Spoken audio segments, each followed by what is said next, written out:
Good morning, Trinity MCC. I'm so sorry I can't be with you for this first in our sermon series, Do Unto Others. And the theme today is Blue and Red Make Purple. And the sub-theme is kindness. And this sermon series has been written to help us through this time leading up to the election. And I want to start by acknowledging that while the colours on the altar are red and blue and purple in the middle as the middle ground, there are also other parties that this sermon is very relevant for too, like libertarians, progressives, independents, etc. However, the largest problem right now that we're facing is the divisiveness between the major parties and their candidates for president. Now, this doesn't mean that kindness cannot extend across all parties. And as we heard earlier, 99% of our DNA is the same from one human to another. And yet, as the first reading reminded us, we are often so wary of each other from day one of meeting people. And so that's how it feeds us, just that instinctual reaction to different people. Now, I'll probably say this for every week of the sermon series, that I've heard it said that we should agree to disagree over our differences when it comes to politics. And I've also heard it said that we should not agree to disagree when it comes to policies that harm people. Both can be true, but it doesn't mean that we can't be kind to each other and stick to the issues and the policies and not be unkind to each other. So this sermon series is based on Luke 6, part of Luke 6 that says, do unto others. And, this passage can be seen across all religions as a main tenet. And yet somehow we find it so hard to live into, and especially in our current climate. So when we talk about kindness, as I'm sure Kathy shared, the word derives from the root word that means family and kin. And the fact that we all come together for this service across the world, in person and online, is absolutely amazing. We've come from different political backgrounds, different theological thinking, different countries, different cultures, and yet we're kin. And I don't know if you know, but the Hebrew word for kindness, hesed, appears 250 times in the Hebrew Bible, which kind of tells us it's pretty important. So what is kindness really? Johnson in 2010 said kindness has been defined as actions intended to benefit others. And it may also be defined as having or showing a friendly, generous and considerate nature, and as encompassing gentleness and respect, amiability and concern. So with all the hatred that's out there at the moment, why choose kindness? Well, apart from the fact that obviously the world would be a much better place if we chose kindness, it's actually better for our well-being. It brings us happiness. And interestingly, however we perform kindness, whether it's to somebody that we know or somebody that we don't know, our level of happiness is not dependent on who they are. It's dependent on being kind.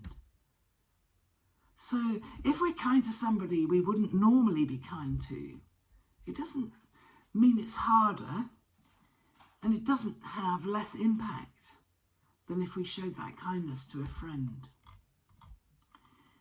Now, I absolutely love this quote from Mark Twain.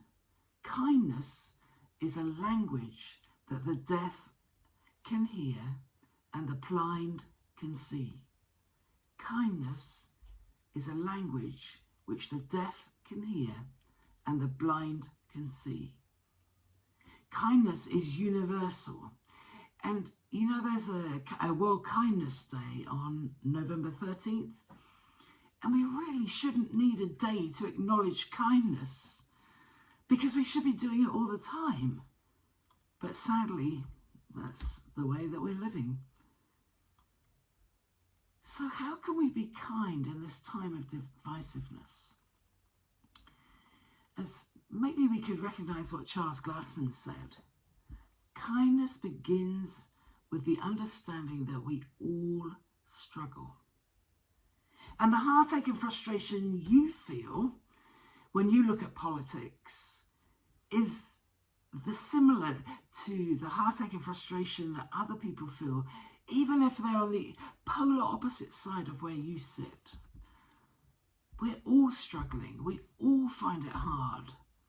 And if we can recognize that in other people, then maybe we can start playing on an even playing field. Whereas if we think that we are the only ones struggling, everybody else seems like the enemy, and everybody else seems less important to us.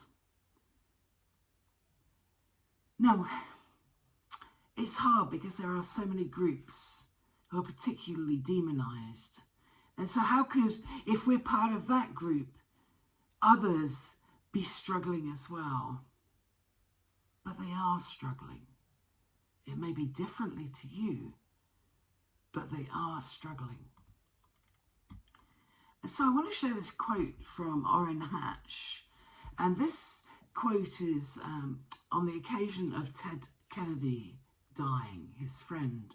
And he said, "I have to say that we became very dear friends. Doesn't mean we didn't fight each other.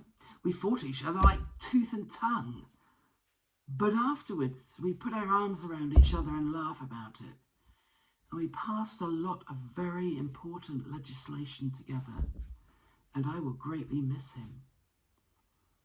These friends who were polar opposite on the political spectrum showed each other kindness. Now, Dr. Michelle Robin is a wellness coach and founder of the 31-Day Kindness Campaign. And I think we did that a few years ago, in 1 December. And she says that nearly all of the research on the power of kindness shows that the one who is practicing it is happier, has less stress, better relationships, is more successful in business, their marriages are happier, and they live longer. So that's surely a reason to be kind. And interestingly, a poll that was released on September 27, 2022, found that 75% of Americans, conservatives and liberals, and everybody in between, were surveyed and agreed with this statement: to restore peace and unity, we need leaders to model kindness and understand. But waiting for our leaders to model kindness and understanding with people that they disagree may not happen if we, the people who elect them, are not willing to do it first. Maybe they need for us to model it for them. In our church, we often sing the song, "Let There Be Peace on Earth," and there's a wonderful line in there that says, "And let it begin with me." Because if we expect everybody else to do it, nobody will do it. It's got to begin with us. Ronald Reagan had a heartfelt speech about Tip O'Neill, who was in a different political party than him, and often his political opponent in the House. And he said, "Have it out on the issues rather than on each other." And you know, that's a huge difference as we build up to this huge campaign towards November.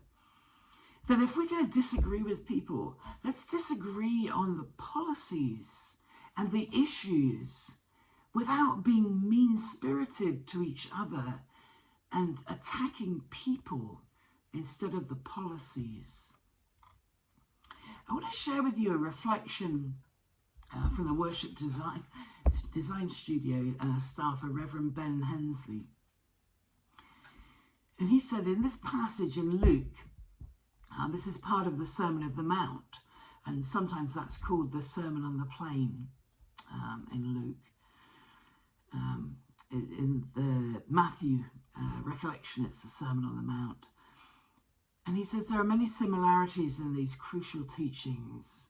And it's a challenge for us as to whether or not the people we consider the enemy today, people we might describe as dangerous because of their opinions or positions, are people worthy of our kindness. And the passage speaks of a reward that would be great if we love our enemies and do good and lend and expect nothing in return. What might a reward be for if we are genuinely kind to our enemies?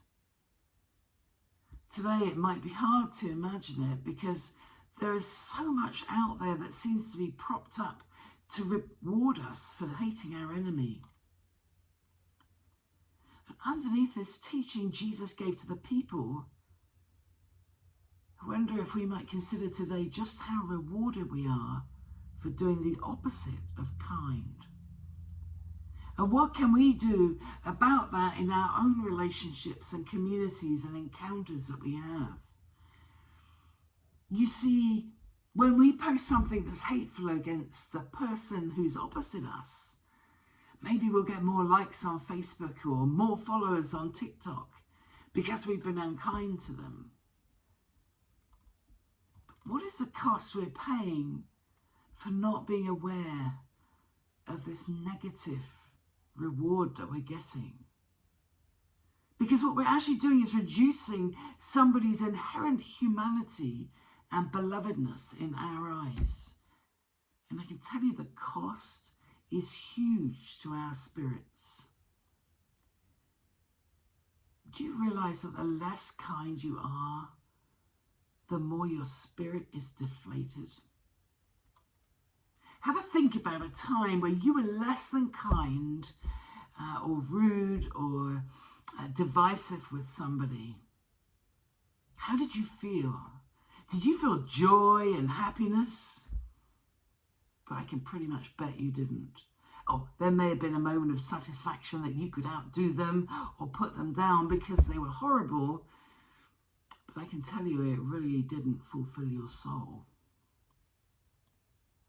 And let's be honest, those who are being unkind about our political candidates, it's pointless, because I can tell you they won't read what you've said. And so who does it impact? You and your spirit. And sometimes kindness is seen as a weakness, but it really isn't. It's a position of strength. It's a moving from I'm right, me, the only person in the universe, to us, we, and seeing the bigger picture and seeing the beauty in each person, even if we disagree.